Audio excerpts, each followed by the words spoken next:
నమస్కారం. గోడ మీద వార్తలకు స్వాగతం. భాజపా ఎంఐఎం బ్రిటిష్ వారంతా కాంగ్రెస్ వ్యతిరేకులు. దిగ్విజయ్ గొప్పరన్న బాబా లిస్ట్ లో మరి మీకు ఓటేయకుండా మూల కూకున్న జనం మాట ఏంటి మర్చిపోరా?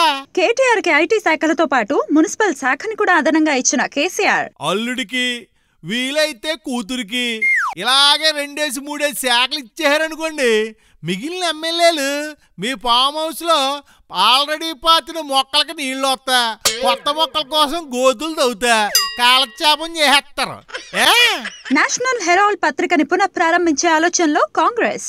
అయ్య బాబాయ్, ఇంకా మొదలైతే చాలు రాహుల్ వేసారు, రాహుల్ దగ్గరు, రాహుల్ తుమ్మారు, రాహుల్ ఇంకా ఏదో చేశారు.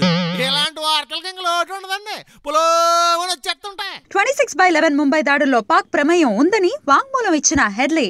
ఇస్తే ఏమవుతుందా?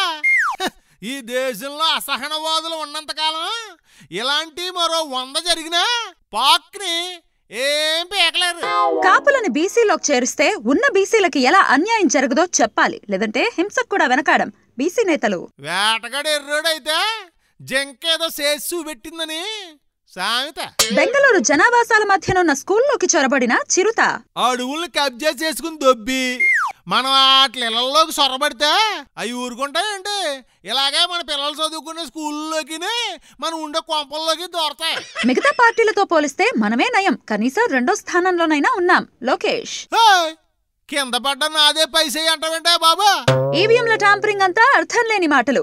కేసీఆర్ కి అసలైన వారసుడు కేటీఆర్ఏ. కవితక్క చూస్తేమో ఇలాగంటాం, మరి గ్రేటర్ ఎన్నికల్లో నా ఓటు నేను వేసుకున్నా నా ఖాతాలో జమ అవ్వలేదేంట్రా బాబు అంటూ అవతల బీజేపీ యొక్క గోలెట్టేస్తుంది. ఇంతటితో గోడ మీద వార్తలు సమాప్తం. మరిన్ని అప్డేట్స్ తో మళ్ళీ కలుద్దాం. Until then, take care. మాకు కూడా చాలా పనులు ఉన్నాయండి. మరిన్ని వార్తలతో మళ్ళీ కలుస్తాను.